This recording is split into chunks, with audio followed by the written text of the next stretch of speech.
स्वागत है आपका हमारे चैनल KTV स्टोरी में, जहां आपको सुनने मिलती है दिलचस्प तिलिस्मी जादुई कहानियां।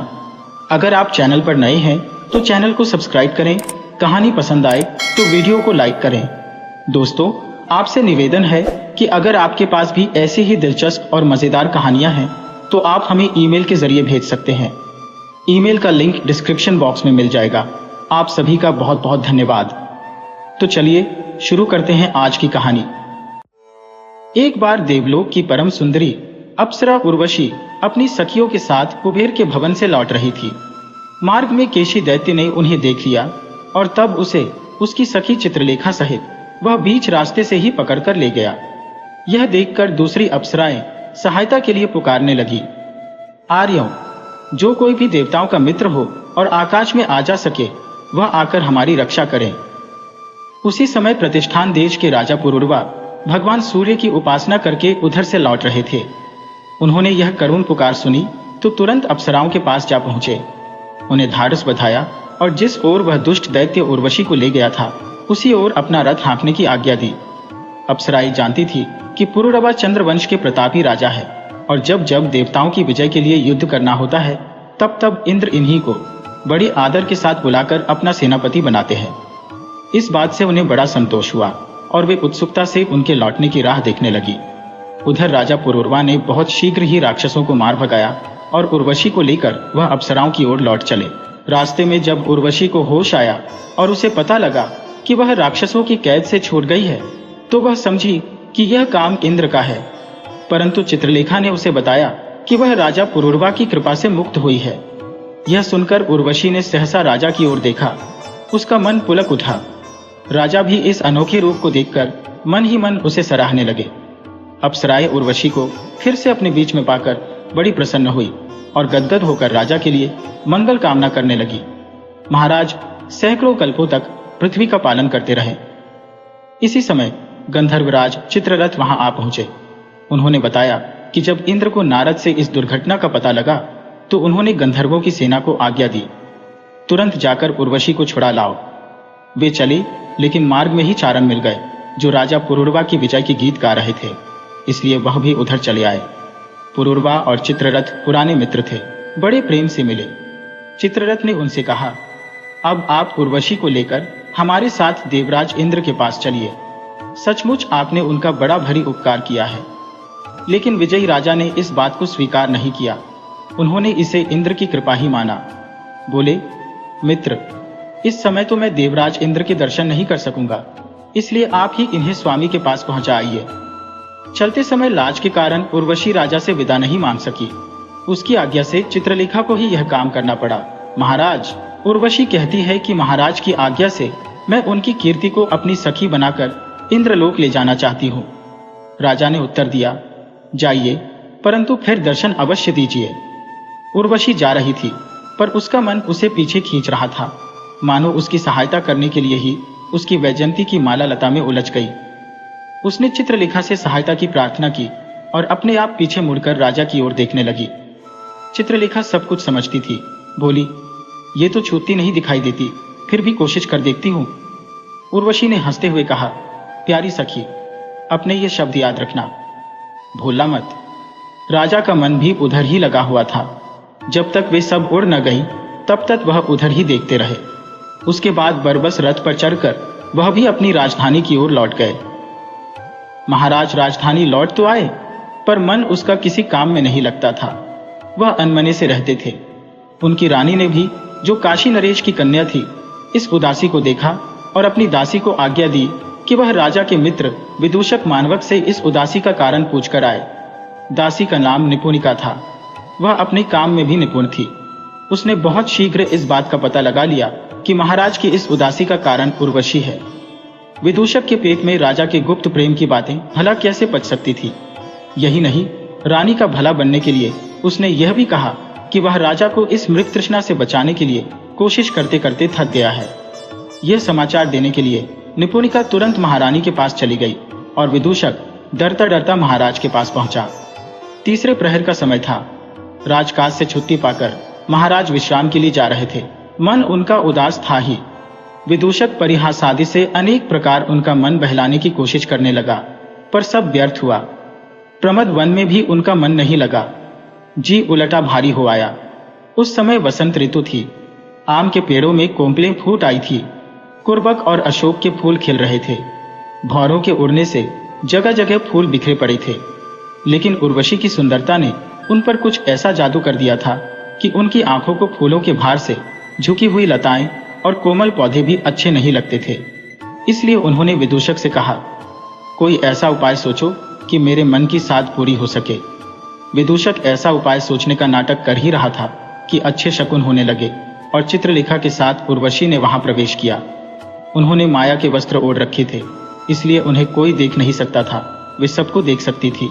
जब प्रमद वन में उतरकर उन्होंने राजा को बैठे देखा तो चित्रलेखा बोली, सखी, जैसे नया चांद चांदनी की राह देखता है, वैसे ही ये भी तेरे आने की बाट जोह रहे हैं। उर्वशी को उस दिन राजा पहले से भी सुंदर लगे, लेकिन उन्होंने अपने आप को प्रकट नहीं किया। महाराज के पास खड़े होकर उनकी बातें सुनने लगी। विदूषक तब उन्हें अपने सोचे हुए उपाय के बारे में बता रहा था। बोला, या तो आप सो जाइए जिससे सपने में उर्वशी से भेंट हो सके, या फिर चित्रफलक पर उसका चित्र बनाइए और उसे एकटक देखते रहिए। राजा ने उत्तर दिया कि ये दोनों ही बातें नहीं हो सकती। मन इतना दुखी है कि नींद आ ही नहीं सकती। आंखों में बार बार आंसू आ जाने के कारण चित्र का पूरा होना भी संभव नहीं है। इसी तरह की बातें सुनकर उर्वशी को विश्वास हो गया कि महाराज उसी के प्रेम के कारण इतने दुखी हैं, पर वह अभी प्रकट नहीं होना चाहती थी। इसलिए उसने भोजपत्र पर महाराज की शंकाओं के उत्तर में एक प्रेम पत्र लिखा और उनके सामने फेंक दिया। महाराज ने उस पत्र को पढ़ा तो पुलक उठे। उन्हें लगा जैसे वे दोनों आमने सामने खड़े होकर बातें कर रहे हैं।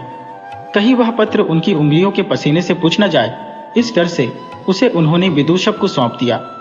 उर्वशी को यह सब देख सुनकर बड़ा संतोष हुआ, पर वह अब भी सामने आने में झिझक रही थी।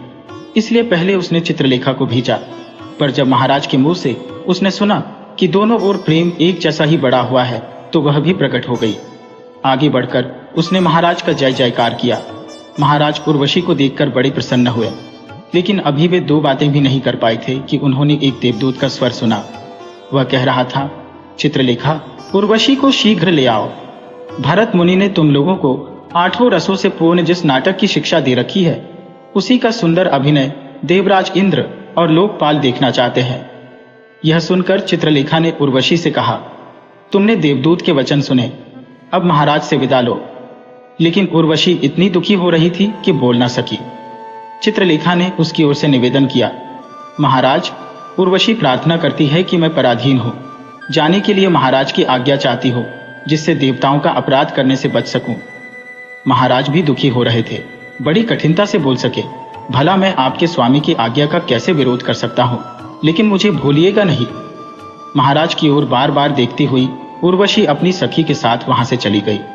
उसके जाने के बाद विदूषक को पता लगा कि महाराज ने उसे उर्वशी का जो पत्र रखने को दिया था वह कहीं उड़ गया है। वह डरने लगा कि कहीं महाराज उसे मान न बैठे। यही हुआ भी। पत्र न पाकर महाराज बड़े क्रुद्ध हुए और तुरंत उसे ढूंढने की आज्ञा दी। यही नहीं, वह स्वयं भी उसे ढूंढने लगे।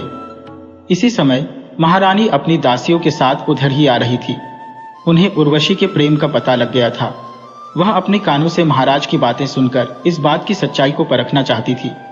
मार्ग में आते समय उन्हें उर्वशी का वही पत्र उड़ता हुआ मिल गया। उसे पढ़ने पर सब बातें उनकी समझ में आ गई।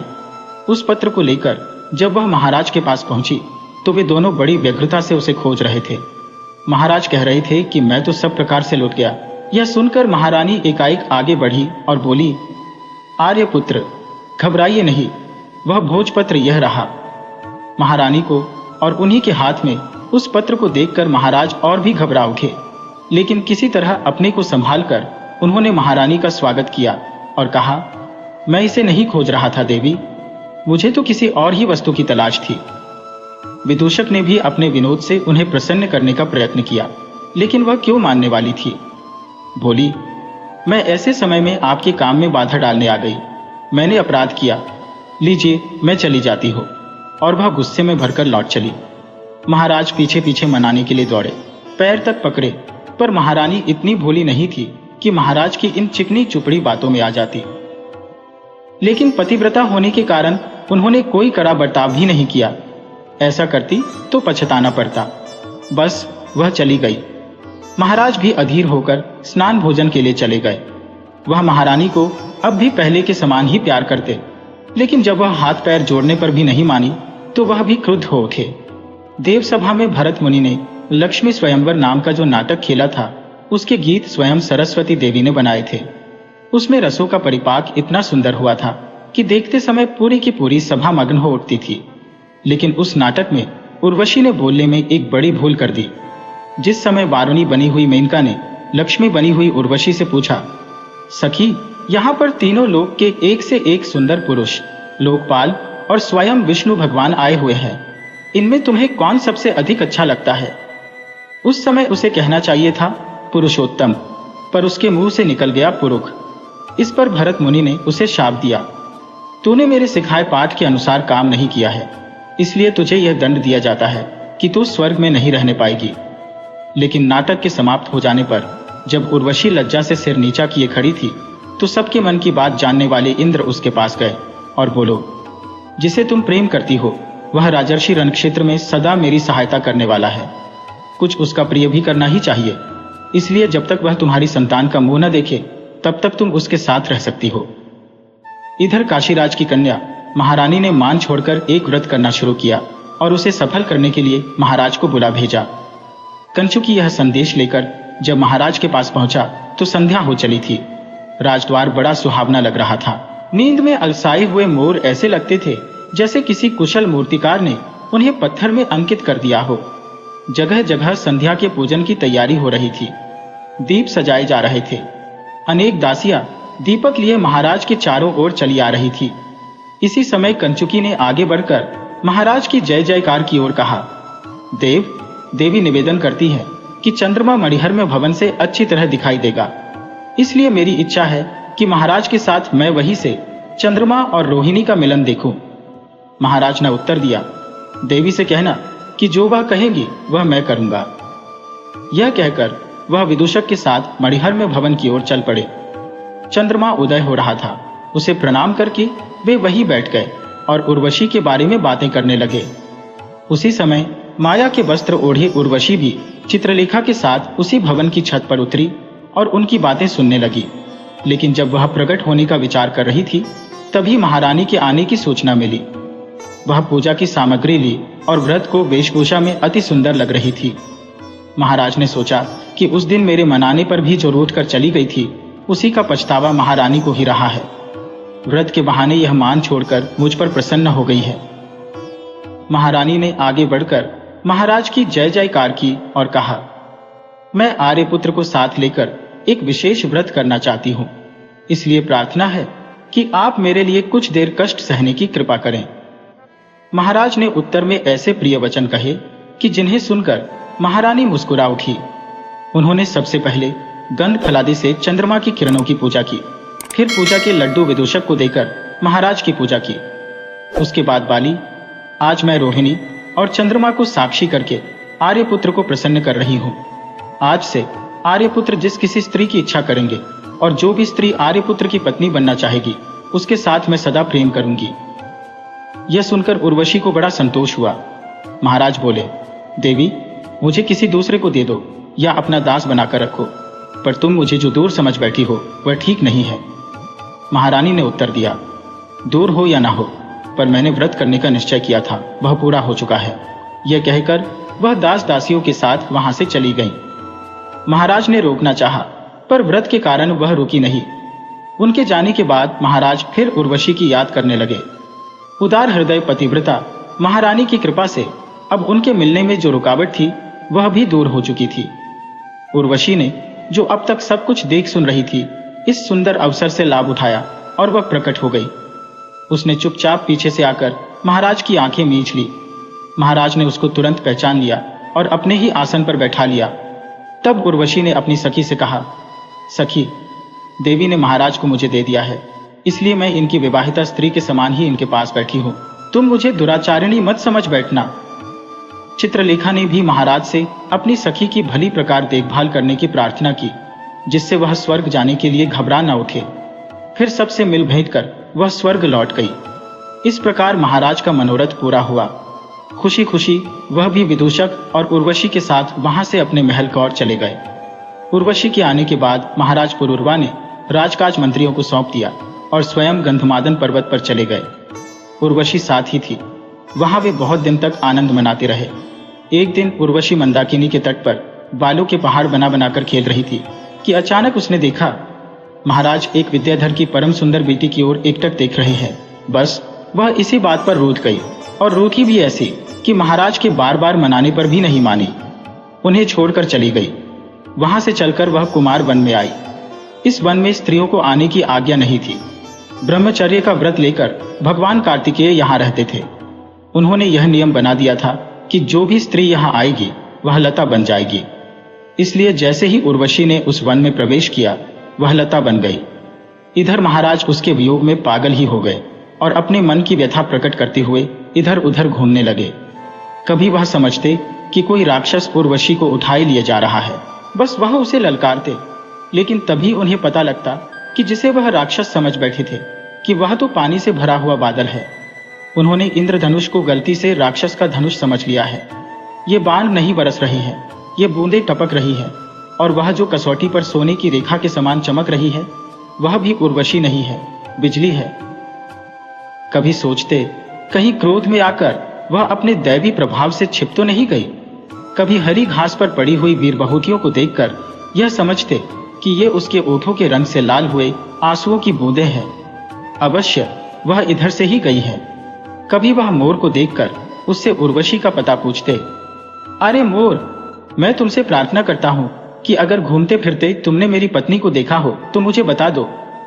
लेकिन मोर उत्तर न देकर नाचने लगता। महाराज उसके पास से हटकर कोयल के पास जाते। पक्षियों में कोयल सबसे चतुर समझी जाती है। उसके आगे घुटने टेक कर वह कहते, हे मीठा बोलने वाली सुंदर कोयल, यदि तुमने इधर उधर घूमती हुई उर्वशी को देखा हो तो बता दो। तुम तो रूठी हुई स्त्रियों का मान दूर करने वाली हो। तुम या तो उसे मेरे पास ले आओ या झटपट मुझे ही उसके पास पहुंचा दो। क्या कहा तुमने? वह मुझसे क्यों रूठ गई है? मुझे तो एक भी बात ऐसी याद नहीं आती कि जिस पर वह रूठी हो। अरे, स्त्रियां तो वैसे ही अपने पतियों पर शासन जमाया करती है। यह जरूरी नहीं कि पति कोई अपराध ही करे तभी वे क्रोध करेंगी।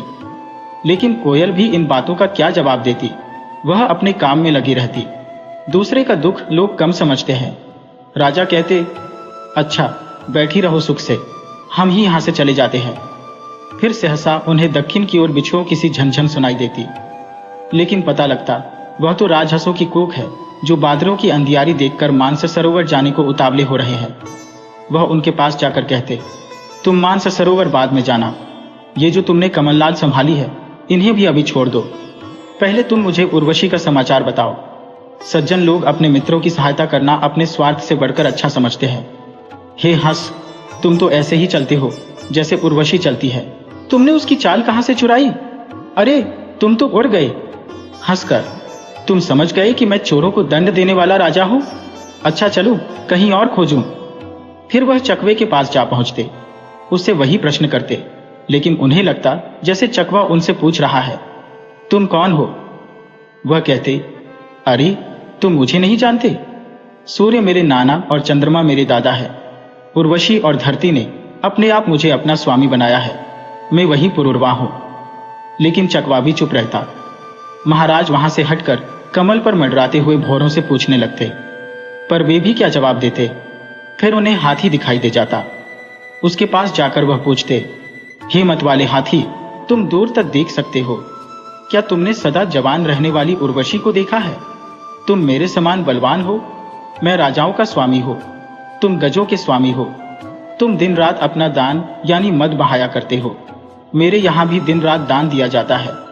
तुमसे मुझे बड़ा स्नेह हो गया है।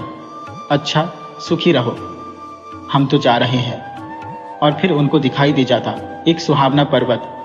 उसी से पूछने लगते, हे पर्वतों के स्वामी, क्या तुमने मुझसे बिछुड़ी हुई सुंदरी उर्वशी को कहीं इस वन में देखा है? उन्हें ऐसा लगता जैसे पर्वतराज ने कुछ उत्तर दिया है। उन्हें खुशी होती, पर तभी मालूम होता कि वह पर्वतराज का उत्तर नहीं था, बल्कि पहाड़ की गुफा से टकराकर निकलने वाली उन्हीं के शब्दों की गूंज थी। यहाँ से हटे तो नदी दिखाई दे गई। उसी से उर्वशी की तुलना करने लगे, लेकिन जब वह भी कुछ नहीं बोली तो हिरण के पास जा पहुंचे। उसने भी उनकी बातें अनसुनी करके दूसरी ओर मुंह फेर लिया। ठीक ही है, जब खोटे दिन आते हैं तो सभी दुरदुराने लगते हैं। लेकिन तभी उन्होंने लाल अशोक के पेड़ को देखा। उससे भी वही प्रश्न किया, और जब वह हवा से हिलने लगा तो समझे कि वह मना कर रहा है। उसने उर्वशी को नहीं देखा। इसी प्रकार पागलों की तरह प्रलाप करते हुए जब वह यहाँ से मुड़े तो उन्हें एक पत्थर की दरार में लाल मनीषा कुछ दिखाई दिया। सोचने लगे कि न तो यह शेर से मारे हुए हाथी का मांस हो सकता है और न आग की चिंगारी। मांस इतना नहीं चमकता, और चूंकि अभी भारी वर्षा होकर चुकी है इसलिए आग के रहने का कोई सवाल ही नहीं उठता। ये तो अवश्य लाल अशोक के समान लाल मणि है। इसे देखकर मेरा मन ललचा रहा है। यह सोचकर वह आगे बढ़े और मणि को निकाल लिया। लेकिन फिर ध्यान आया कि जब उर्वशी ही नहीं है तो मणि का क्या होगा, इसलिए उसे गिरा दिया। उसी समय नेपथ्य में से किसी की वाणी सुनाई दी, वत्स, इसे ले लो, ले लो। यह प्रियजनों को मिलाने वाली है और पार्वती के चरणों की लाली से बनी है। जो इसे अपने पास रखता है उसे वह शीघ्र ही प्रिय से मिलवा देती है। यह वाणी सुनकर महाराज चकित रह गए। उन्हें जान पड़ा कि मानो किसी मुनि ने यह कृपा की है। उन्होंने उस अज्ञात मुनि को धन्यवाद दिया और मणि को उठा लिया। इसी समय उनकी दृष्टि बिना फूल वाली एक लता पर पड़ी। न जाने क्यों उनका मन उछल पड़ा। उन्हें सुख मिला। वह उन्हें उर्वशी के समान दिखाई पड़ी, और जैसे ही उन्होंने उसे छुआ उर्वशी सचमुच वहां आ गई, पर उनकी आंखें बंद थी। उसी तरह कुछ देर बोलते रहे। जब आंखें खोली और उर्वशी को देखा तो वह मुंह छरछित होकर गिर पड़े। उर्वशी भी रोने लगी और उन्हें धीरज बंधाने लगी। कुछ देर बाद महाराज की मूर्छा दूर हुई तो उन्हें कार्तिकेय के श्राप के कारण उर्वशी के लता बन जाने के रहस्य का पता लगा। यह भी पता लगा कि पार्वती के चरणों की लाली से पैदा होने वाली मणि से ही इसे श्राप से मुक्ति मिली है। उर्वशी उनसे बार बार क्षमा मांगने लगी। मुझे क्षमा कर दीजिए, क्योंकि मैंने ही क्रोध करके आपको इतना कष्ट पहुंचाया। महाराज बोले, कल्याणी, तुम क्षमा क्यों मांगती हो? तुम्हें देखते ही मेरी आत्मा तक प्रसन्न हो गई है। और फिर उन्होंने उसे वह मणि दिखाई जिसके कारण उसका श्राप दूर हो गया था। उर्वशी ने उस मणि को सिर पर धारण किया तो उसके प्रकाश में उसका मुख अरुण किरणों से चमकते हुए कमल के समान सुहावना लगने लगा। इसी समय उर्वशी ने याद दिलाया, हे प्रिय बोलने वाले, आप बहुत दिनों से प्रतिष्ठानपुरी से बाहर हैं। आपकी प्रजा इसके लिए मुझे कोस रही होगी, इसलिए आइए अब लौट चलें। महाराज ने उत्तर दिया, जैसा तुम चाहो, और लौट पड़े। नंदन वन आदि देवताओं के वनों में घूमकर महाराज पुरूरवा फिर अपने नगर में लौट आए। नागरिकों ने उनका खूब स्वागत सत्कार किया और वह प्रसन्न होकर राज करने लगे। संतान को छोड़कर उन्हें अब और किसी बात की कमी नहीं थी। उन्हीं दिनों एक दिन एक सेवक महारानी के माथे की मणितार की पिटारी में रखे ला रहा था कि इतने में एक गिद्ध झपटा और उसे मांस का टुकड़ा समझकर उठाकर उड़ गया। यह समाचार पाकर महाराज आसन छोड़कर दौड़ पड़े। पक्षी अभी दिखाई दे रहा था। उन्होंने अपना धनुष बाण लाने की आज्ञा दी, लेकिन जब तक धनुष आया तब तक वह पक्षी बाण की पहुंच से बाहर निकल चुका था और ऐसा लगने लगा था मानो रात के समय घने बादलों के दल के साथ मंगल तारा चमक रहा हो। यह देखकर महाराज ने नगर में यह घोषणा करवाने की आज्ञा दी कि जब यह चोर पक्षी संध्या को अपने घोंसले में पहुंचे तो इसकी खोज की जाए। ये वही मणि थी जिसके कारण उर्वशी और महाराज का मिलन हुआ था, इसलिए महाराज उसका विशेष आदर करते थे। वह यह बात विदूषक को बता ही रहे थे कि कंचुकी ने आकर महाराज की जय जयकार की। उसने कहा, आपके क्रोध ने बाण बनकर इस पक्षी को मार डाला और इस मणि के साथ यह धरती पर गिर पड़ा। महाराज ने उस मणि को आग में शुद्ध करके पेटी में रखने की आज्ञा दी और यह जानने के लिए कि बाण किसका है उस पर अंकित नाम पढ़ने लगे। पढ़कर वह सोच में पड़ गए। उस पर लिखा हुआ था, यह बाण पुरूरवा और उर्वशी के धनुर्धारी पुत्र का है। उसका नाम आयु है और वह शत्रुओं के प्राण खींचने वाला है। विदूषक यह सुनकर बड़ा प्रसन्न हुआ। उसने महाराज को बधाई दी, पर वह तो कुछ समझ ही नहीं पा रहे थे। यह पुत्र कैसे पैदा हुआ वह तो कुछ जानते ही नहीं। शायद उर्वशी ने दैवी शक्ति से इस बात को छिपा रखा हो, पर उसने पुत्र को क्यों छिपा रखा? वह इसी उधेरबुन में थे कि च्यवन ऋषि के आश्रम से एक कुमार को लिए किसी तपस्विनी के आने का समाचार मिला। महाराज ने उन्हें वहीं बुला भेजा और कुमार को देखते ही उनकी आंखें भर आईं। हृदय में प्रेम उमड़ पड़ा और उनका मन करने लगा कि उसे कसकर छाती से लगा ले, पर ऊपर से वह शांत ही बने रहे। उन्होंने तापसी को प्रणाम किया। आशीर्वाद देकर तापसी ने कुमार से कहा, बेटा, अपने पिताजी को प्रणाम करो। कुमार ने ऐसा ही किया। महाराज ने उसे गदगद होकर आशीर्वाद दिया और तब तापसी बोली, महाराज, जब यह पुत्र पैदा हुआ तभी कुछ सोचकर उर्वशी इसे मेरे पास छोड़ आई थी। क्षत्रिय कुमार की जितने संस्कार होते हैं वे सब भगवान च्यवन ने करा दिए हैं। विद्याधन के बाद धनुष चलाना भी सिखा दिया गया है, लेकिन आज जब यह फूल और समिधादि लाने के लिए ऋषि कुमारों के साथ जा रहा था तो इसने आश्रम के नियमों के विरुद्ध काम कर डाला। विदूषक ने घबराकर पूछा, क्या कर डाला? तापसी बोली, एक गिद्ध मांस का टुकड़ा लिए हुए पेड़ पर बैठा था, उस पर लक्ष्य बांधकर इसने बाण चला दिया। जब भगवान च्यवन ने यह सुना तो उन्होंने उर्वशी की यह धरोहर उसे सौंप आने की आज्ञा दी, इसलिए मैं उर्वशी से मिलने आई हूं। महाराज ने तुरंत उर्वशी को बुला भेजा और पुत्र को गले से लगाकर प्यार करने लगे। उर्वशी ने आते ही दूर से उसे देखा तो यह सोच में पड़ गई, पर तापसी को उसने पहचान लिया। अब तो वह सब कुछ समझ गई। पिता के कहने पर जब पुत्र ने माता को प्रणाम किया तो उसने पुत्र को छाती से चिपका लिया। तापसी ने उसके स्वामी के सामने उसका पुत्र उसे सौंपते हुए कहा, ठीक से पढ़ लिख कर अब यह कुमार कवच धारण करने योग्य हो गया है, इसलिए तुम्हारे स्वामी के सामने ही तुम्हारी धरोहर तुम्हें सौंप रही हो और अब जाना भी चाहती हो। आश्रम का बहुत सा काम रुका पड़ा है। जाते समय कुमार भी साथ जाने के लिए मचल उठा, पर जब सबने समझाया तो वह आश्रम जैसी सरलता से तापसी से बोला, तो आप बड़े बड़े पंखों वाले मेरे उस मणिकंठक नाम के मोर को भेज देना। वह मेरी गोद में सोकर मेरे हाथों से अपना सिर खुजलाए जाने का आनंद लिया करता था। तापसी हंस पड़ी और ऐसा ही करने का वचन देकर चली गई। महाराज पुत्र पाकर बड़े प्रसन्न हुए, परंतु उर्वशी रोने लगी। यह देखकर महाराज घबरा उठे और इस विषाद का कारण पूछने लगे। उर्वशी बोली, बहुत दिन हुए, आपसे प्रेम करने पर भरत मुनि ने मुझे शाप दिया था। उस शाप से मैं बहुत घबरा गई थी। तब देवराज इंद्र ने मुझे आज्ञा दी थी कि जब हमारे प्यारे मित्र राजर्षि तुमसे उत्पन्न हुए पुत्र का मुंह देख ले, तब तुम फिर मेरे पास लौट आना। आपसे बिछोह होने के डर से ही मैं इस कुमार को पैदा होते ही च्यवन ऋषि के आश्रम में पढ़ने लिखाने के बहाने छोड़ आई थी। आज उन्होंने इसे पिता की सेवा करने के योग्य समझकर लौटा दिया है। बस आज तक ही मैं महाराज के साथ रह सकती थी। यह कथा सुनकर सबको बड़ा दुख हुआ। महाराज तो मूर्छित हो गए। जब जागे तो उन्होंने तुरंत ही पुत्र को राज्य सौंपकर तपोवन में जाकर रहने की इच्छा प्रकट की। लेकिन इसी समय नारद मुनि ने वहां प्रवेश किया। आकाश से उतरते हुए पीली जटा वाले, कंधे पर चंद्रमा की कला के समान उजला जनेऊ और गले में मोतियों की माला पहने वह ऐसे लगते थे जैसे सुनहरी शाखा वाला कोई चलता फिरता कल्पवृक्ष चला आ रहा हो। पूजा अभिवादन के बाद उन्होंने कहा कि मैं देवराज इंद्र का संदेशा लेकर आया हूँ। वह अपनी दैवी शक्ति से सबके मन की बातें जानने वाले हैं। उन्होंने जब देखा कि आप वन जाने की तैयारी कर रहे हैं तो उन्होंने कहलाया है।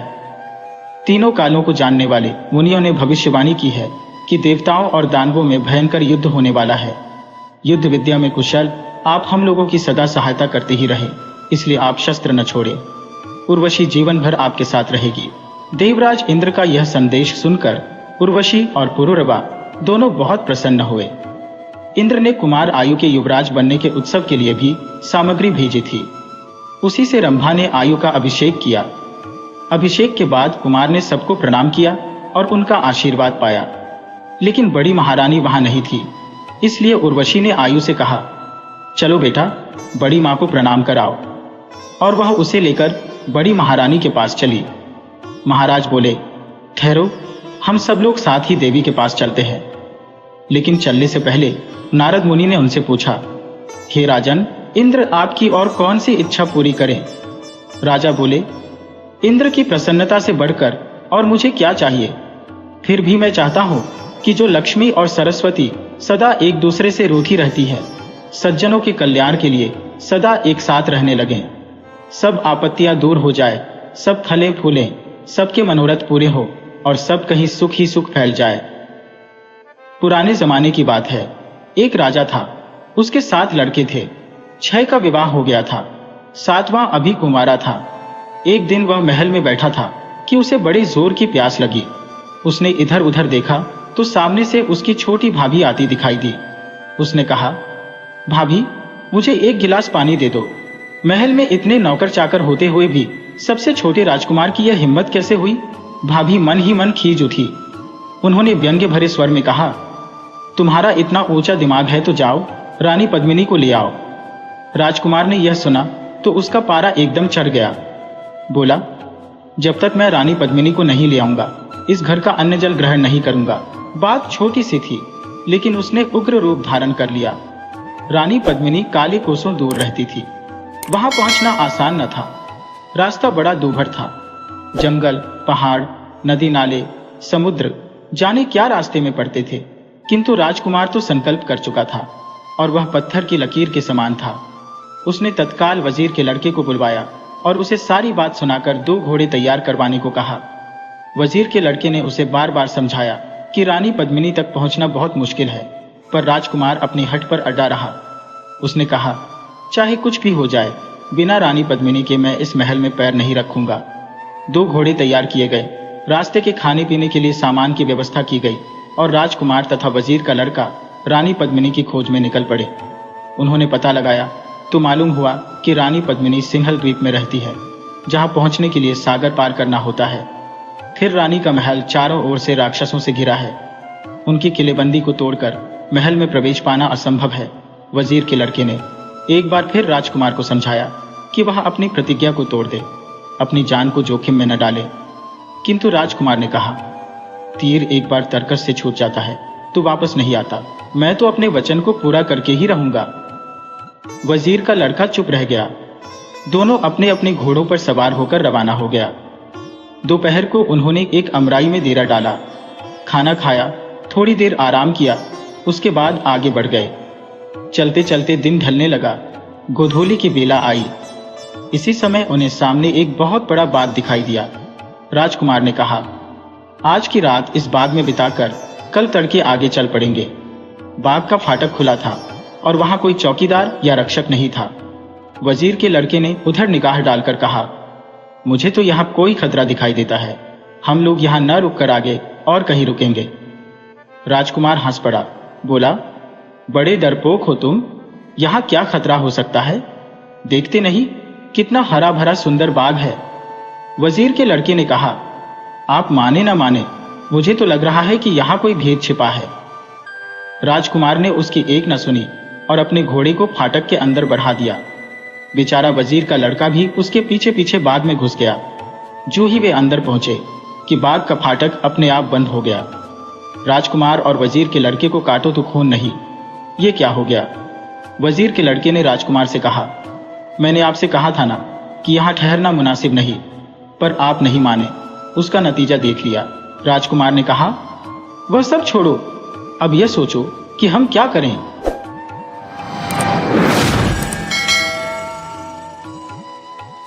बात उस युग की है जब यूनान की बागडोर साम्राज्य के हाथों में थी। वहां का सेनापति एक बहादुर सामंत था जिसका नाम डिमित्रियोस था। वह वीर, नेकदिल, साहसी और देश प्रेमी नवयुवक था।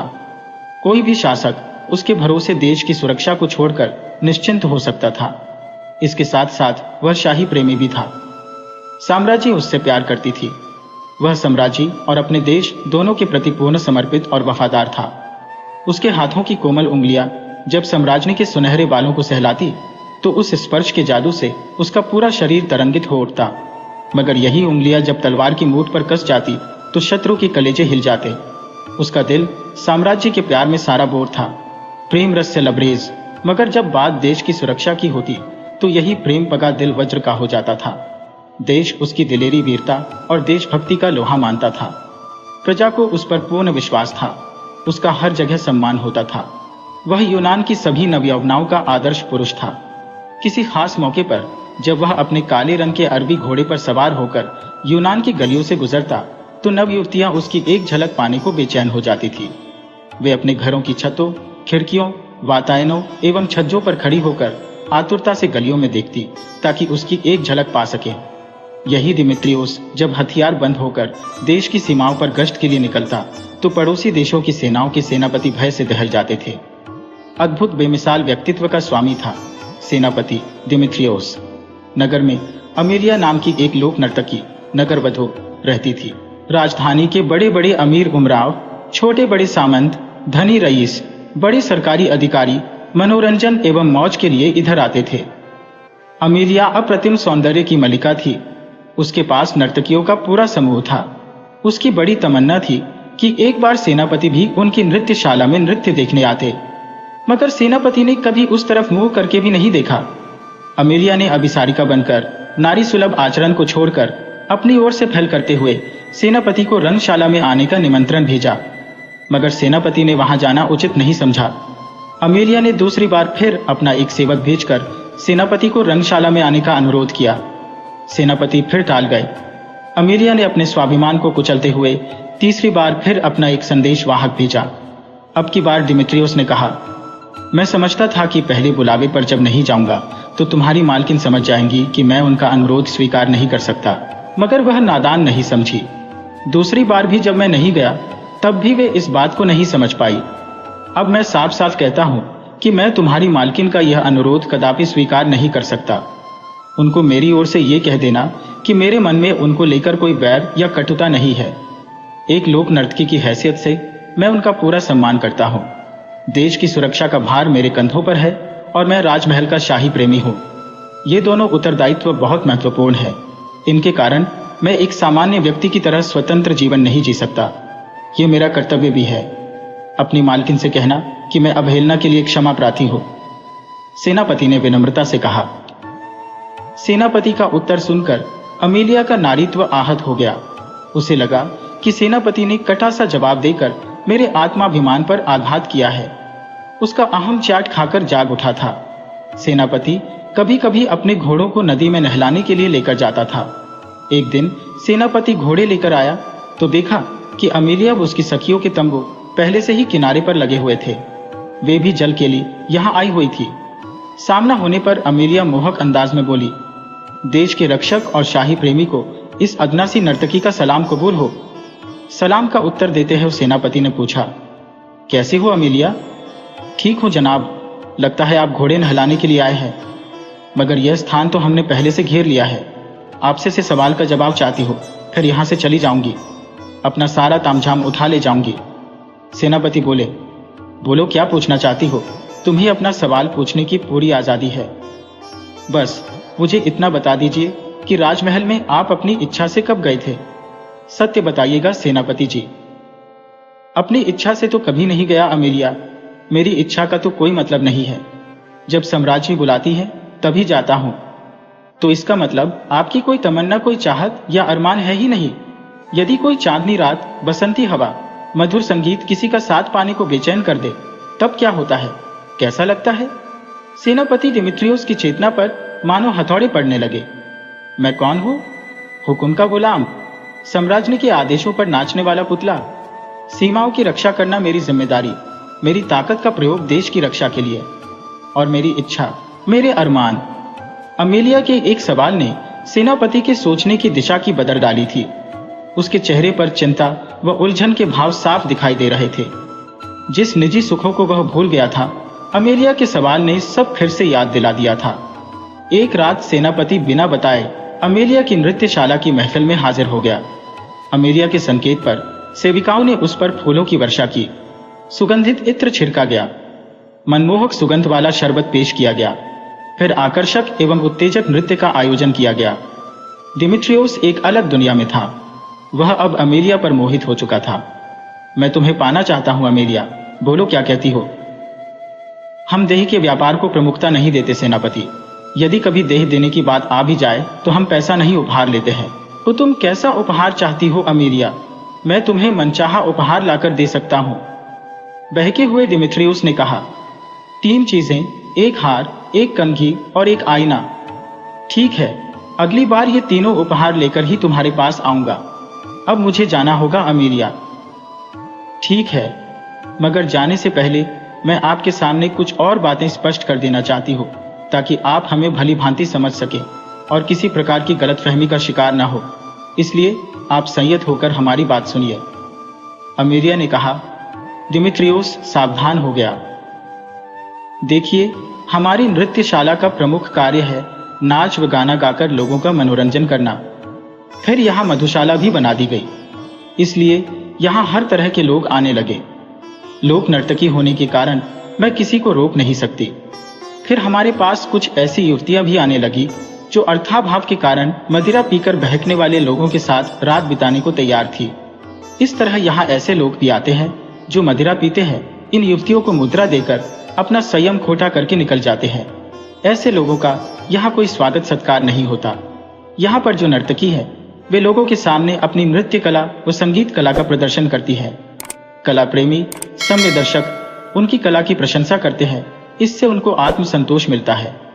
कभी कभी दर्शक खुश होकर कोई उपहार भी दे देते हैं तो नर्तकियां उसे स्वीकार कर लेती है, मगर वे न तो किसी से कुछ मांगती है और किसी से उपहार की अपेक्षा करती है। ऐसा करना उनकी कला की मर्यादा का अपमान समझा जाता है। रही बात मेरी, तो सच ये है कि मैंने आज तक किसी का कोई उपहार स्वीकार नहीं किया है। मैंने निश्चय किया था कि मैं उस व्यक्ति का उपहार स्वीकार करूंगी जिसे मेरा दिल स्वीकार करेगा। मेरे पास बड़े से बड़े धुरंधर एक से बढ़कर एक उपहार पेश कर चुके हैं, मगर मैंने धन्यवाद सहित अस्वीकार कर दिए। आप पहले व्यक्ति हैं जिससे उपहार लेने के लिए मेरा दिल मुंह से कह रहा है। अमेलिया ने अपनी बात पूरी की। सेनापति उसके मुख से अपने बारे में ऐसे शब्द सुनकर भाव विभोर हो गया। बोला, अगली बार आपके लिए तीनों उपहार लेकर ही यहाँ आऊंगा। आप असाधारण व्यक्ति हैं सेनापति, अतः उपहार भी असाधारण ही होने चाहिए। अमेलिया मोहक अंदाज में बोली। तो बताइए, किस प्रकार के असाधारण उपहार चाहिए आपको? मैं वैसे ही ले आऊंगा। वादा करते हैं सेनापति? बिल्कुल करता हूं, आप कहिए तो। सेनापति डिमित्रियोस पूरी तरह सम्मोहित हो चुका था। मुझे वह हार चाहिए जो देवी अग्रोदिति की प्रतिमा के गले में है। मुझे वह कंघी चाहिए जो मुख्य चर्च के पादरी की पत्नी अपने जोड़े में हमेशा लगाकर रखती है। मुझे वह आईना चाहिए जो राजनर्तकी अपने श्रृंगार में प्रयोग करती है। अमेलिया ने सधे हुए शब्दों में कहा। डिमित्रियोस अंधा हो गया था। एक बार तो वह इन अनोखी मांगों को सुनकर चकराया, मगर फिर संकल्प किया कि वह ये तीनों उपहार अति शीघ्र अमेलिया को भेंट करेगा। देवी अग्रोदिति की प्रतिमा के गले में जो हार था वह सरकारी संपत्ति था। उसे न मांगकर लिया जा सकता था, न खरीदा जा सकता था।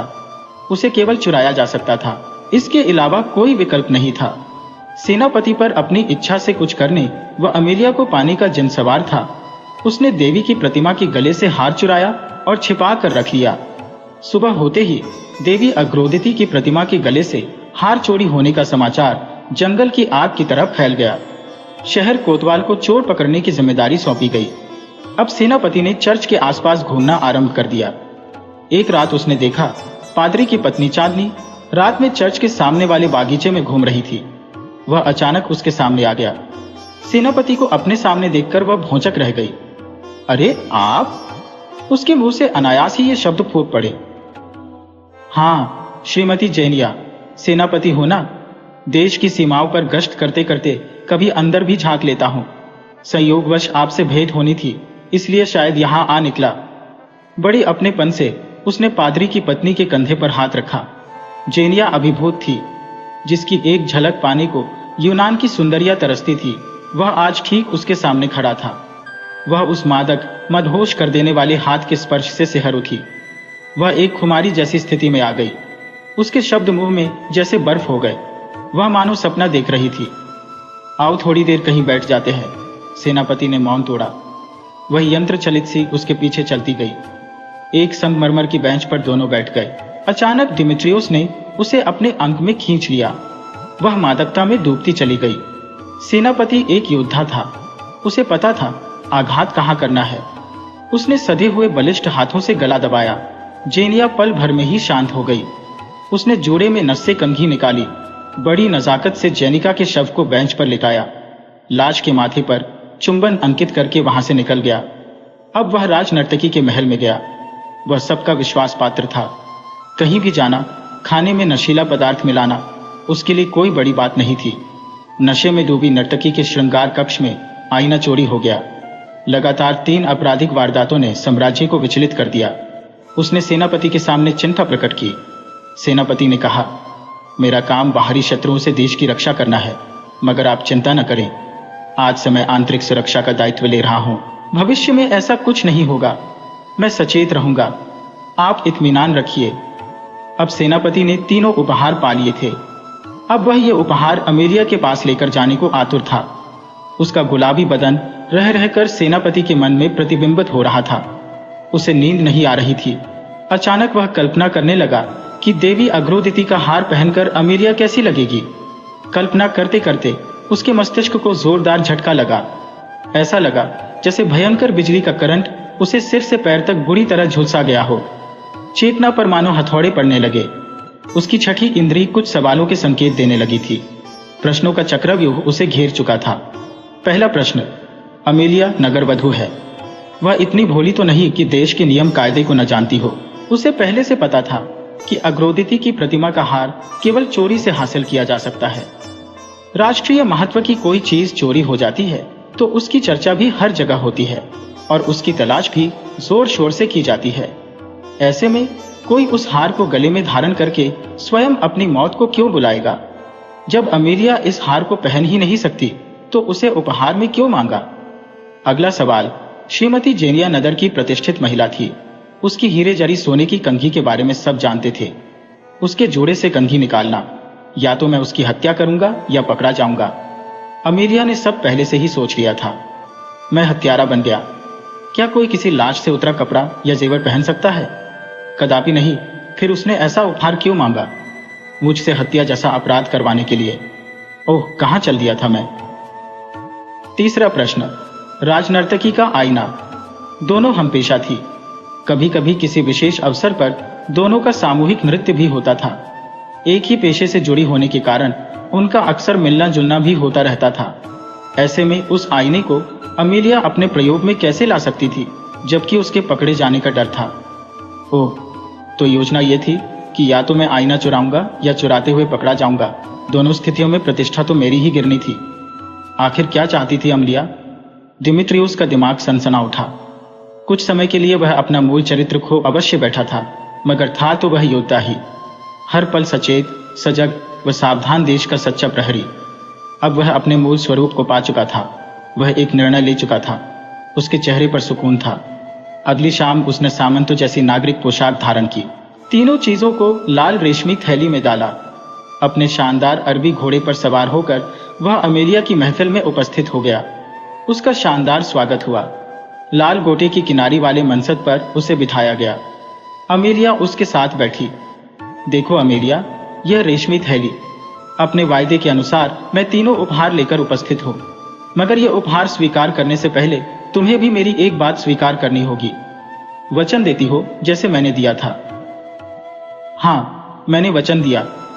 बोलो, क्या करना है मुझे? अमेलिया बोली, तुम्हें अपने गले में देवी अग्रोदिति का हार धारण करना होगा। अपने जुड़े में श्रीमती जेनिया की कंघी लगानी होगी। हाथ में राजनर्तकी का आईना पकड़कर महफिल में नृत्य करना ही आगा। सेनापति के संयत शब्दों में अपनी बात पूरी की। मगर तुम तो मुझे पाना चाहते थे, अमेलिया ने कहा। उसे चेहरे पर बेबसी छा गई। तुमको तो मैं पा चुका, यकीनन पूरी तरह से पा चुका हूं, सेनापति ने कहा। तीनों उपहारों से सुसज्जित अमेलिया मंच पर नमूदार हुई। वह देखो, देवी अग्रोदिति के गले का हार। इस नगरवधू के गले में एक ओर से आवाज आई, अरे देखो तो श्रीमती जेनिया जैसी कंघी नर्तकी के जोड़े में। चारों ओर शोर मच गया। अमेलिया को गिरफ्तार कर लिया गया। वह जानती थी कि यदि उसने सेनापति दिमित्रियोस का नाम लिया तो कोई भी उसकी बात पर विश्वास नहीं करेगा। वह खामोश रही। न्यायाधीश के सामने उसने अपराध स्वीकार कर लिया। राजमहल के कारावास में अमेलिया पर अभियोग चलाया गया।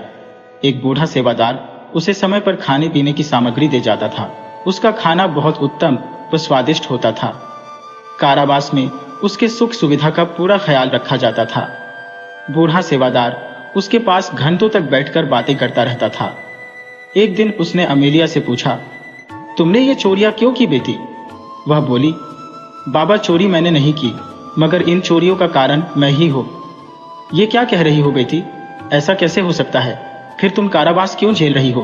तुमने अपराध स्वीकार क्यों किया? वह बोली, एक राज सीने में दफन है। यदि राज को राज रखने का भरोसा देते हो तो बता सकती हो। बुजुर्ग सेवक ने भरोसा देने का वायदा किया। अमेलिया ने बेहद शांति से सारा वृत्तांत खोलकर बता दिया। अंत में वह बोली, बाबा, औरत चाहे कितनी भी निर्लज क्यों ना हो, अपनी ओर से प्रणय निवेदन कभी नहीं करती, मगर मैंने 3 बार ऐसा किया। सेनापति ने हर बार मेरा मान मर्दन किया। मेरे अंदर का नारी दर्प आहत हो गया और मैंने सेनापति को उसके ऊंचे ओहदे एवं प्रतिष्ठा से गिराना चाहा। काफी हद तक मैं सफल भी हुई, मगर बेकी वह एक सच्चा शूरवीर और राष्ट्रभक्त है। राष्ट्र की सुरक्षा एवं प्रतिष्ठा के सामने एक आदमी के मान अपमान का कोई महत्व नहीं होता। तुम ये क्यों भूल गई? बूढ़े ने कहा। कुछ मत पूछिए बाबा, बदले की आग तथा अपमान ने मेरा विवेक ही जला डाला। न्यायाधीश ने अमेलिया को विष देकर खत्म करने का मृत्यु दंड दिया। जल्लाद जहर का प्याला लेकर आया तो बूढ़ी ने कहा कि लाओ, यह प्याला मुझे दे दो और चले जाओ। मैं यह प्याला स्वयं अमेलिया को देना चाहता हूँ। बूढ़ा प्याला लेकर अमेलिया के पास आकर बोला, बेटी, इस राजभवन में तुम्हारा कोई बहुत बड़ा शुभ चिंतक है। उसी के आदेश पर तुम्हारी सुख सुविधा खाने पीने का पूरा ध्यान रखा जाता था। यहाँ तक कि इस विष में भी बहुत सारा शहद घोला गया है ताकि तुम्हें इसके कड़वेपन एवं तीखेपन का एहसास न हो सके। वह शुभ चिंतक कौन है जानना चाहोगी? अब क्या जानना बाबा, फिर भी बताना चाहते हो तो बता दो। वह बोली, वह है सेनापति डिमित्रियास। अमेलिया की आंखें आश्चर्य से फटी रह गईं। अब समय हो गया है, तुम ये प्याला धीरे धीरे पी जाओ। बड़ी शांत मौन देने वाला विष है जो खास तुम्हारे लिए तैयार करवाया है। पीकर कमरे में घूमती रहना, पैर सुन्न होने लगे तो लेट जाना। नींद आएगी और तुम्हें कुछ भी पता नहीं चलेगा। पीड़ा रहित सरल मौत। अमेलिया विष पीकर टहलने लगी। तभी सेनापति ने कक्ष में प्रवेश किया। मैं स्वयं अपनी इच्छा से तुम्हारे पास आया हूं अमेलिया, पहली बार अपनी इच्छा से। चट्टान फोड़कर सोता वह निकला। डिमित्रियुस ने अमेलिया को अपनी विशाल बलिष्ठ बाहों में कस लिया। 2 बूंद पानी सेनापति की आंखों से निकलकर अमेलिया के गालों पर बह चला। एक भरपूर चुंबन अमेलिया ने अपने माथे पर महसूस किया। उसका चेहरा विजय के दर्प से दमक उठा। अचानक वह बोली, पांव सुन्न हो रहे बाबा, इसे लेटा दीजिए। बाबा ने कहा। बड़ी कोमलता से उसने अमेलिया को बिस्तर पर लिटा दिया। वह शांत लेट गई, फिर सो गई। कभी न टूटने वाली नींद सदा के लिए। उसको दफनाते समय डिमित्रियुस साथ था। अंतिम रस्म पूरी करने वाली सेविका ने अनुरोध किया कि अमेलिया के बालों की एक लट काट कर मुझे दे दे। आदेश का पालन हुआ। समय अपनी गति से चल रहा था। सेनापति उम्र पाकर अपने पद से निवृत्त हो चुका था। अलमारी में उसने अपनी वसीयत लिखकर रख दी थी। एक दिन वह भी इस संसार में विदा हो गया। शासकीय नियम के अनुसार दफनाने से पहले उसकी वसीयत खोली गई थी। लिफाफे में एक खत था और लाल सुनहरी बालों की एक खूबसूरत लट थी। खत में लिखा था, मेरी मृत्यु होने पर जब मुझे दफनाया जाए तो यह लट मेरी बगल में रख दी जाए। हस्ताक्षर डिमित्रियुस। आदेश का पालन हुआ। सेनापति की अंतिम इच्छा पूरी की गई।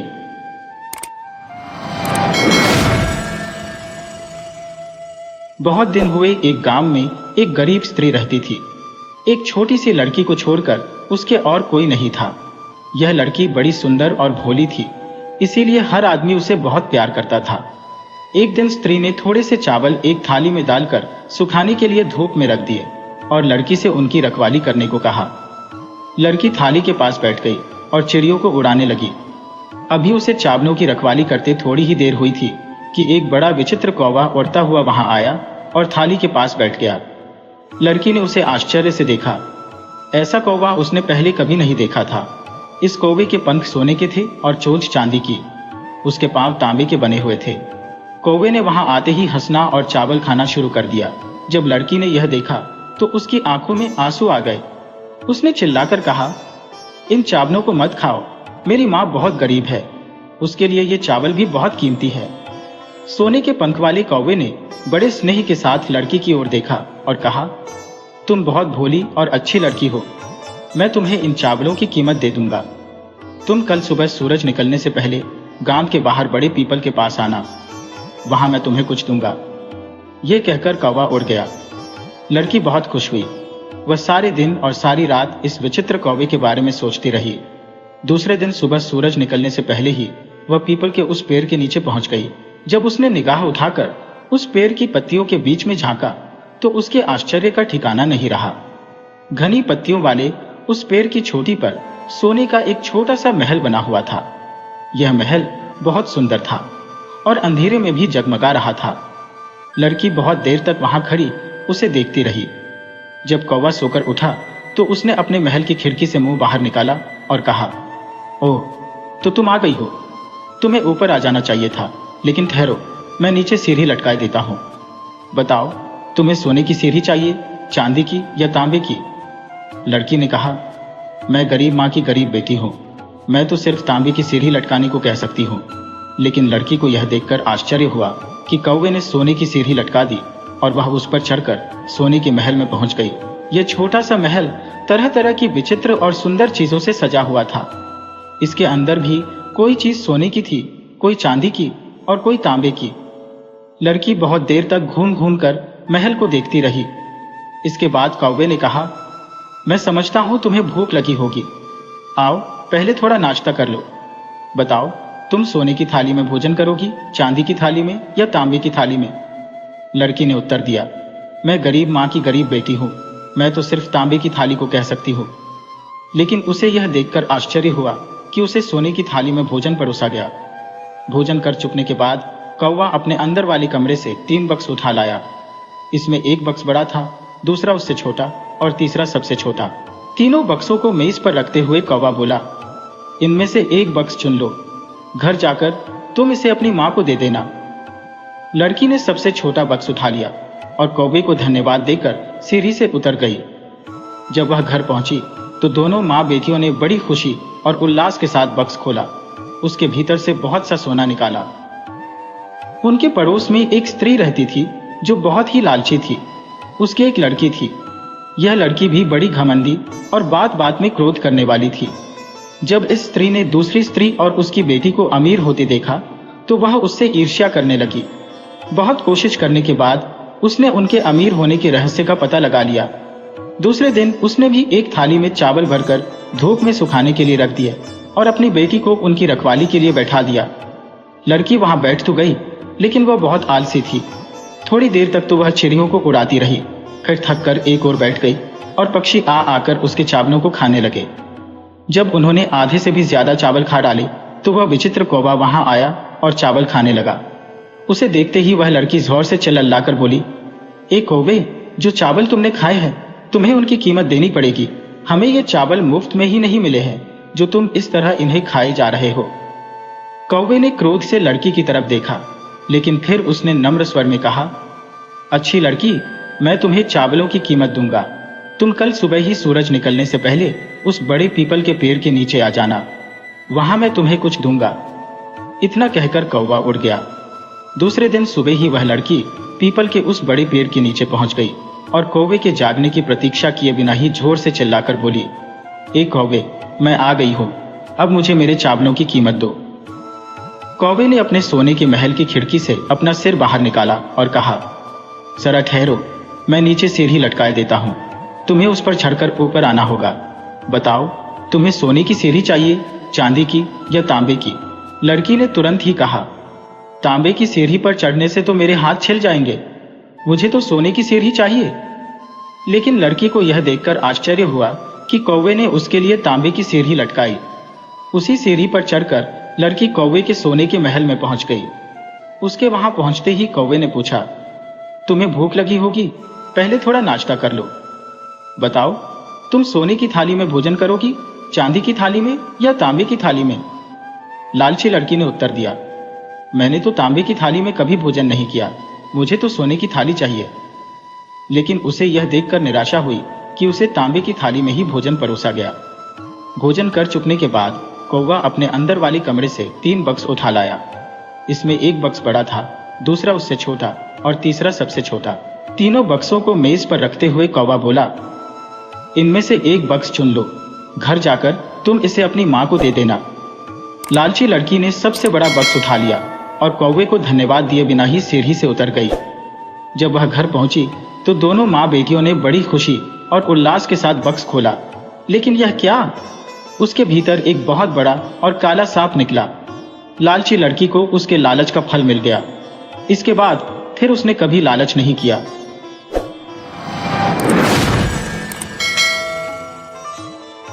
देवधर और मंगल की मित्रता ऐसी थी जैसे दोनों एक ही शरीर के 2 अंग हों। यदि एक को चोट लगती तो तकलीफ दूसरे को होती। वे दोनों बचपन से ही मित्र थे। अब उनकी मित्रता इतनी पुरानी हो चुकी थी कि लोग उसकी दोस्ती का उदाहरण देते थे। देवधर और मंगल बड़े हो चुके थे। दोनों का अलग अलग व्यापार था। एक दिन दोनों ने तय किया कि वे दोनों मिलकर व्यापार करेंगे। फिर दोनों ने मिलकर व्यापार शुरू कर दिया। उनका व्यापार चल निकला और दोनों खूब अमीर हो गए। वे ठाट बाट से रहने लगे। धीरे धीरे एक समय आया कि दोनों का विवाह हो गया। उनको साथ साथ व्यापार करते 7-8 वर्ष बीत चुके थे। तभी देवधर के मन में न जाने कहां से बेईमानी आ गई और वह व्यापार में हेरा फेरी करने लगा। मंगल बहुत सीधा और नेक इंसान था। उसे इस गड़बड़ी की भनक तक नहीं लगी। देवधर व्यापार में घाटा दिखाता जा रहा था। एक दिन ऐसा आया कि मंगल उस व्यापार का भागीदार ही नहीं रहा। मंगल ने ऐसा धोखा जिंदगी में पहली बार खाया था। धीरे धीरे वह बहुत चुप रहने लगा। वह किसी से भी बात नहीं करता था। वह न हंसता था न बोलता था। इस कारण उसकी पत्नी बहुत परेशान रहने लगी। एक तरफ तो घर में आर्थिक तंगी रहने लगी, दूसरी तरफ मंगल बीमार रहने लगा। मंगल की पत्नी शन्नो ने डॉक्टर वैद्य से खूब इलाज कराया, किंतु कोई फायदा नहीं हुआ। किसी डॉक्टर को उसकी बीमारी समझ में नहीं आती थी। मंगल दिन पर दिन कमजोर होता जा रहा था। दूसरी तरफ देवधर अपने आप में मस्त था। उसने हेरा फेरी करके खूब धन जमा कर लिया था। अब अपना अलग व्यापार करके खूब धन कमा रहा था। अपनी पत्नी के लिए उसने ढेरों गहने बनवा दिए थे। गांव के लोग ऐसा विश्वासघात देखकर कानों पर हाथ रख लेते थे। लोगों को देवधर की बेईमानी का खूब पता था, लेकिन कोई भी खुलकर सामने नहीं आता था। एक दिन मंगल का चचेरा भाई सोमदत्त शहर से आया। वह मंगल की हालत देखकर हैरान रह गया। मंगल की पत्नी ने चिंतित होते हुए कहा, देवर जी, अपने भैया का कुछ इलाज कराओ। हम तो गांव में इलाज करवा के हार गए, परंतु कोई फायदा नहीं हुआ। सोमदत्त ने शन्नु से मंगल की हालत के बारे में विस्तार से जानकारी ली और बोला, भाभी, मंगल का इलाज डॉक्टर वैद्य के पास नहीं है, उसका इलाज कुछ और ही है। फिर सोमदत्त ने शन्नु को बताया कि जब तक देवधर मंगल से माफी नहीं मांगेगा, मंगल ठीक नहीं होगा। परंतु शन्नु ने बताया कि देवधर अब बहुत धनी और घमंडी हो गया है, उसका माफी मांगना नामुमकिन है। हम गरीब उसके सामने टिक नहीं सकेंगे। सोमदत्त ने कहा कि मैं इस नामुमकिन को मुमकिन करके दिखाऊंगा। मैं बिना धन के ही उसे नीचा दिखाऊंगा। उसने अगले दिन से ही अपनी योजना पर काम करना शुरू कर दिया। अगले दिन जब देवधर अपने घोड़े पर बैठकर अपनी दुकान जा रहा था, तो उसने देखा कि एक आदमी ने उसकी तरफ देखा और जोर से हंस दिया। देवधर को लगा कि कोई यूं ही हंस रहा होगा। वह थोड़ी ही दूर गया था कि 4 लोग खड़े आपस में बातें कर रहे थे। वह जैसे ही उन चारों के सामने से गुजरा, उनमें से एक ने उसकी तरफ देखा और कुछ कहा कि सारे लोग जोर जोर से हंसने लगे। देवधर को लगा कि सब लोग उसकी तरफ देखकर हंस रहे हैं। हो सकता है कि उसकी पगड़ी टेढ़ी हो। उसने पगड़ी को ठीक करने का प्रयास किया तो घोड़े से गिरते गिरते बचा। अब वह अपनी दुकान पहुंच चुका था। ज्यों ही उसने दुकान का ताला खोला, एक छोटा सा बालक उधर से जोर जोर से हंसता हुआ गुजरा। देवधर को अब थोड़ा क्रोध आने लगा था। उसने बालक को बुलाकर पूछा, ए लड़के, क्यों हंसता है? लड़के ने कहा, यूं ही, और चला गया। देवधर का मन आज दुकान में नहीं लग रहा था। उसे लगता था कि आज जरूर कहीं कोई गड़बड़ है। कभी वह शीशे में देखता, कभी अपने कपड़ों पर निगाह दौड़ाता, परंतु उसे समझ न आता। दोपहर को एक दाढ़ी वाला व्यापारी उसकी दुकान पर आया और उससे बड़ा सौदा तय कर लिया। परंतु देवधर का ध्यान आज कहीं और था। उस दाढ़ी वाले व्यापारी ने 2-3 बार अपनी दाढ़ी पर हाथ फेरा और देवधर की ओर देखकर जोर जोर से हंसने लगा। फिर बोला, सेठ, सौदा फिर कभी करूंगा। देवधर को लगा कि उसकी दाढ़ी में कुछ लगा है। वह बार बार अपनी दाढ़ी पर हाथ फेरने लगा। जैसे तैसे दिन बीता। आज उसका व्यापार में मन नहीं लगा था, इस कारण बिक्री भी कम हुई थी। घर जाकर देवधर ने सारी बात अपनी पत्नी को बताई। वह सुनकर परेशान हो गई। उसके कपड़ों, पगड़ी, दाढ़ी पर निगाह डाली। उसे सब कुछ ठीक ठीक लगा। अगले दिन फिर जब वह कहीं काम से जा रहा था, तो फिर उसने लोगों को कानाफूसी करते व हंसते देखा। अब उसे हर समय यही लगने लगा कि हो न हो लोग उसकी बेईमानी की चर्चा कर रहे हैं। उसने 2-4 बार लोगों की बात सुनने की कोशिश की, तो उसे अपने बारे में एक भी शब्द सुनाई नहीं दिया। अब वह जहां जाता लोग हंसते दिखाई देते। उसने सोचा कि लोग यूं ही उसका मजाक बना रहे हैं, उसे उन सबको सबक सिखाना चाहिए। अगले दिन जब कोई व्यक्ति उस पर हंसा, तो वह चिल्लाकर बोला, पागल, पागल कहीं का। उधर से उस व्यक्ति ने भी वही शब्द दोहरा दिए। सुनकर देवधर क्रोध से आग बबूला हो उठा। धीरे धीरे 1 सप्ताह में हालत यह हो गई कि वह जिधर से निकलता लोग कहते, पागल, पागल कहीं का। सुनकर वह बौखला उठता और सचमुच पागलों जैसी हरकतें करने लगता। उसका व्यापार मंदा पड़ने लगा। धीरे धीरे उसकी हालत खराब होने लगी। अगले दिन गांव के जमींदार के यहाँ उसके बेटे की शादी थी। जमींदार ने सारे गांव के लोगों को दावत पर बुलाया। देवधर भी खूब अच्छे कपड़े पहन सज धज कर दावत खाने पहुंचा। सोमदत्त भी वहां पहुंच गया। जमींदार खुशी से लोगों से मिल रहा था और उनका अभिवादन कर रहा था। सोमदत्त जमींदार के पास जाकर फुसफुसाकर बोला, आप गांव के सबसे धनी व्यक्ति से नहीं मिलेंगे। ये जो सामने दाढ़ी वाले सज्जन हैं, वो अपने आप को आपसे भी बड़ा जमींदार समझते हैं। जमींदार खुशी के मूड में था। बात को मजाक में लेते हुए उसने अपनी दाढ़ी पर हाथ फेरा, फिर हंसकर देवधर की ओर देखा और बोला, अरे ये तो बड़ा भला आदमी है। फिर आगे बढ़ गया। देवधर को लगा कि वह व्यक्ति वही आदमी है जो पहले दिन उसे देखकर हंसा था। उसके बाद ही सब लोग उसकी तरफ देखकर हंसने लगे। हो ना हो, ये कोई राज की बात है जो आज जमींदार भी हंस रहा है। वह व्यक्ति उसकी कोई शिकायत कर रहा है या उसकी दाढ़ी में कोई गड़बड़ है। उसने झट से अपनी दाढ़ी में हाथ फेरा और परेशान हो उठा। वह झट से सोमदत्त से मिलने भागा, परंतु वह तब तक गायब हो चुका था। अगले दिन सुबह देवधर ने सबसे पहले दाढ़ी मूछें साफ करवाई, फिर सोमदत्त को ढूंढने निकल पड़ा। उसके मन में जमींदार की बात जानने की बेचैनी थी। थोड़ी ही दूर जाने पर उसे सोमदत्त जाता दिखाई दिया। उसने सोमदत्त से रात की बात पूछी तो सोमदत्त ने कहा, मैं एक ही शर्त पर तुम्हें जमींदार की बात बता सकता हूं। तुम्हें मेरी एक बात माननी पड़ेगी। देवधर बोला, भैया धन मानने के अलावा जो तुम कहो वही मानूंगा। यह सुनकर सोमदत्त देवधर को पास ही मंगल के घर ले गया और बोला, पहले इनसे माफी मांगो फिर बताऊंगा। देवधर ने पलंग पर लेटे व्यक्ति से तुरंत माफी मांग ली। भैया मुझे माफ कर दो। तो वह व्यक्ति पलंग से उठकर बैठ गया। उसके चेहरे पर पतली सी मुस्कान की रेखा खींच गई। देवधर यह देखकर हैरान रह गया कि वह उसका अपना मित्र मंगल था। उसकी इतनी दुर्बल और बीमार हालत के कारण वह अपने बचपन के मित्र को पहचान नहीं सका था। उसे पश्चाताप होने लगा। तभी सोमदत्त ने बताया कि जमींदार ने तो उसकी प्रशंसा की थी, लेकिन सोमदत्त तो पश्चाताप की अग्नि में जल रहा था। उसने अपने मित्र से अपने की पर माफी मांगी और गले से लगा लिया। धीरे धीरे मंगल अच्छा होने लगा। दोनों में फिर दोस्ती हो गई। फिर उनकी दोस्ती जीवन भर चलती रही। एंडी और मेहंदी बहुत पक्के मित्र थे। वे बचपन से ही स्कूल में साथ पढ़े थे। जब वे युवा हुए तो उन्होंने तय किया कि वे दोनों अपना व्यापार भी एक साथ करेंगे। दोनों ने मिलकर कपड़े का व्यापार शुरू किया और उनका व्यापार खूब अच्छा चल निकला। वे दोनों विवाह करके घर बसाने की सोचने लगे, लेकिन तभी उनके व्यापार को किसी की नजर लग गई। किस्मत ने उनका साथ छोड़ दिया और व्यापार धीरे धीरे ठप होने लगा। एक दिन एंडी बोला, दोस्त क्यों ना हम कहीं और चलकर किस्मत आजमाएं। हमारा व्यापार मंदा होता जा रहा है। यदि यही हाल रहा तो हमें भोजन के भी लाले पड़ जाएंगे। इससे तो अच्छा है कि हम किसी दूसरे देश जाकर नया व्यापार शुरू कर दें। मेहंदी बोला, एंडी तुम ठीक कहते हो। हमें धीरे धीरे यहाँ का काम बंद कर देना चाहिए ताकि पैसा इकट्ठा करके कहीं और व्यापार कर सके।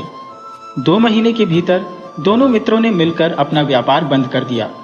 अपने धन को अशर्फियों के रूप में लेकर वे अपने घोड़ों पर सवार होकर चल दिए।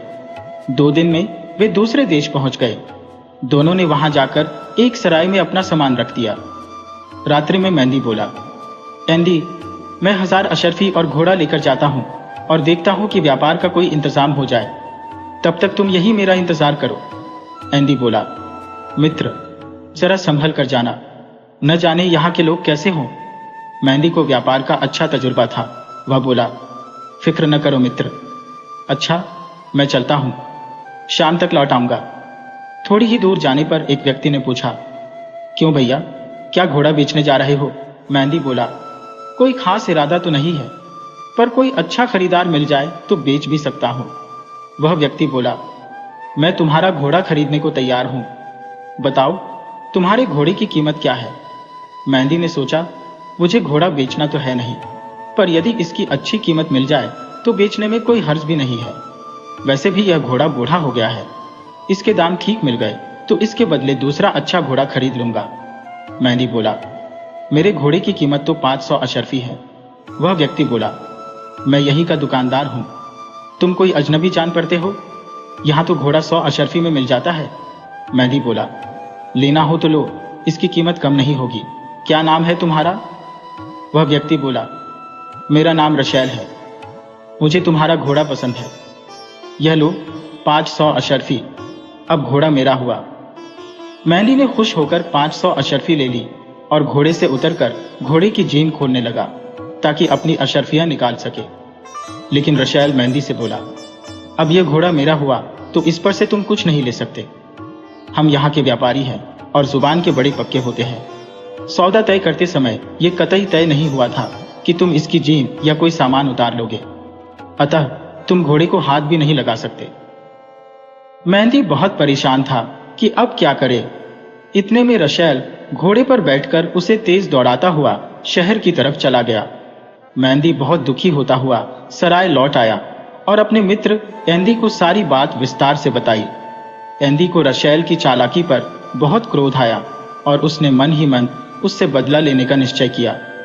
अगले दिन सुबह एंदी तैयार होकर बोला, मेहंदी, मैं शहर जा रहा हूं, व्यापार के लिए कुछ न कुछ इंतजाम करके लौटूंगा, तब तक तुम यही आराम करो। मेहंदी बोला, ये 500 अशर्फिया साथ लेते जाओ।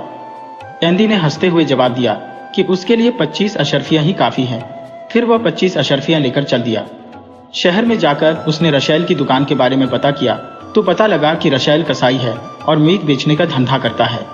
एंदी सीधा रशैल की दुकान पर पहुंचा। उसने देखा कि रशैल की दुकान काफी बड़ी थी। ऊपर छत पर उसके बच्चे खेल रहे थे। छज्जे पर स्त्रियां बैठी काम कर रही थी। एंदी ने दुकान में प्रवेश किया तो देखा कि बकरे के सिर और मुर्गे की टांगें लटक रही थी। दुकान के पिछवाड़े के आंगन में घोड़ा बंधा था। रुक रुक कर घोड़े के हिनहिनाने की आवाज आ रही थी। एंदी ने पूछा, भैया, ये सिर और टांगे कितने की है? रशैल बोला, यह सिर एक अशर्फी का एक है और एक जोड़ी टांगें भी एक अशर्फी की ही है। एंदी ने पूछा, क्या यहाँ सारे सिर और टांगों की कीमत एक अशर्फी ही है? रशैल ने नम्रता से जवाब दिया, हाँ, सभी सिर और टांग की जोड़ी की कीमत एक अशर्फी है। इस पर एंदी ने कुछ सोचा और पूछा, पक्की बात है ना कि हर सिर की कीमत एक अशर्फी है? रशैल झुंझलाकर बोला, कह तो दिया कि हर सिर की कीमत एक अशर्फी है, क्या लिख कर दो? एंदी ने 25 अशर्फी निकालकर रशैल के हाथ में रखी और बोला, मुझे 25 सिर चाहिए।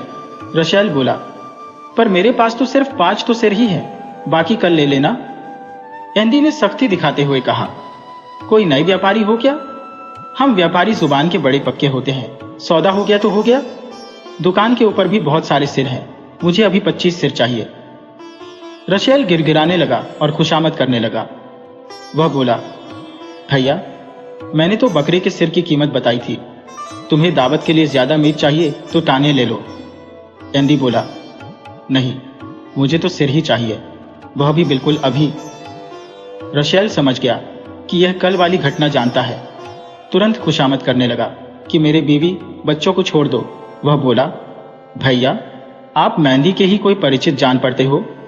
लो भैया, आप अपना घोड़ा भी ले जाओ और 1000 अशर्फी भी ले जाओ, पर मेरे बीवी बच्चों की जान बख्श दो। एंदी ने अपनी 1000 अशर्फियां और घोड़ा लिया और सराय के लिए चल दिया।